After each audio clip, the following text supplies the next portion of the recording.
ไอทีประจำบ้านสวัสดีครับมีอีกคลิปหนึ่งเป็นคลิปสุดท้ายเกี่ยวกับ ATS นะครับผมประกอบ ATS เสร็จแล้วก็ใช้ ATS มาสักพักแล้วครับตัวนี้เป็นวงจร ATS ซึ่งประกอบในกล่องกันน้ำเรียบร้อยแล้วนะครับพอดีกล้องแล้วก็ระบบทั้งหมดอยู่ที่ระเบียงนะครับปรากฏว่าน้ำเข้าตอนฝนตกหนักน้ำซึมนะครับก็เลยต้องหากล่องกันน้ำแบบนี้เป็นกล่องกันน้ำนาโนนะครับ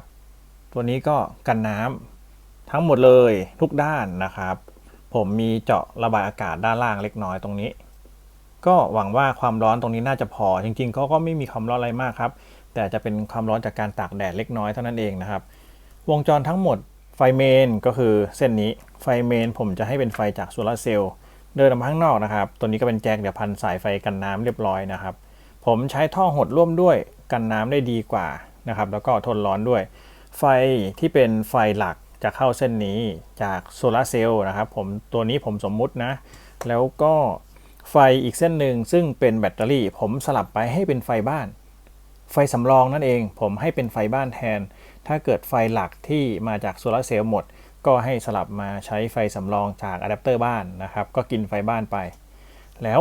เส้นอีกเส้นหนึ่งสายไฟเส้นนี้ไปหากล้อง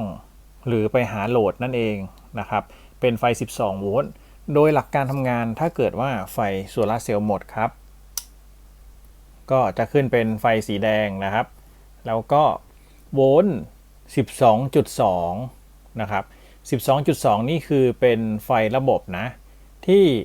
เลี้ยงระบบทั้งหมดจากอะแดปเตอร์บ้านแล้วก็ผ่านแบตเตอรี่แพ็คตัวนี้ด้วยนะครับเป็นไฟขาออกผมใช้ Ideal Diode ตามที่ผมแนะนำไปในคลิปก่อนหน้านี้วงจรเดิมแต่ใส่กล่องกันน้ำนะครับถ้าเกิดว่าวันรุ่งขึ้นแสงมาแบตเตอรี่ของโซลาร์เซลล์มานะครับก็เหมือนกับเปิดก็จะขึ้นเป็นแบบนี้ 12.5 ตัวนี้ไฟมันมา 12.6 นะครับก็เลยได้ 12.5 แล้ววนตกคล่อมที่ผ่านไปหาแบตเตอรี่ก็เป็น 12.3 แล้วเขาก็จะชาร์จ 12.3 ขึ้นไปถึง 12.5 ถ้าเราปล่อยไว้นานๆนะครับก็จะเป็นแบบนี้สมมุติว่าแบตเตอรี่โซลาร์เซลล์หายครับโอเคก็ประมาณนี้สลับไปสลับมานะครับเขาก็จะไม่มีวันที่กล้องรีบูตนะครับไฟจะไม่ตกไม่หล่นก็ไฟจ่ายให้กล้องตลอดเวลาทุกอย่างก็วนไปแบบนี้ครับเวลาที่แดดไม่พอเราสลับไปใช้ไฟจากอะแดปเตอร์บ้านได้ถึงเวลาแดดมาเขาก็สลับมาใช้โซลาร์เซลล์เองตามไฟเมนนะครับผมก็เอามาให้ชมเป็นกล่องสำเร็จเท่านั้นเอง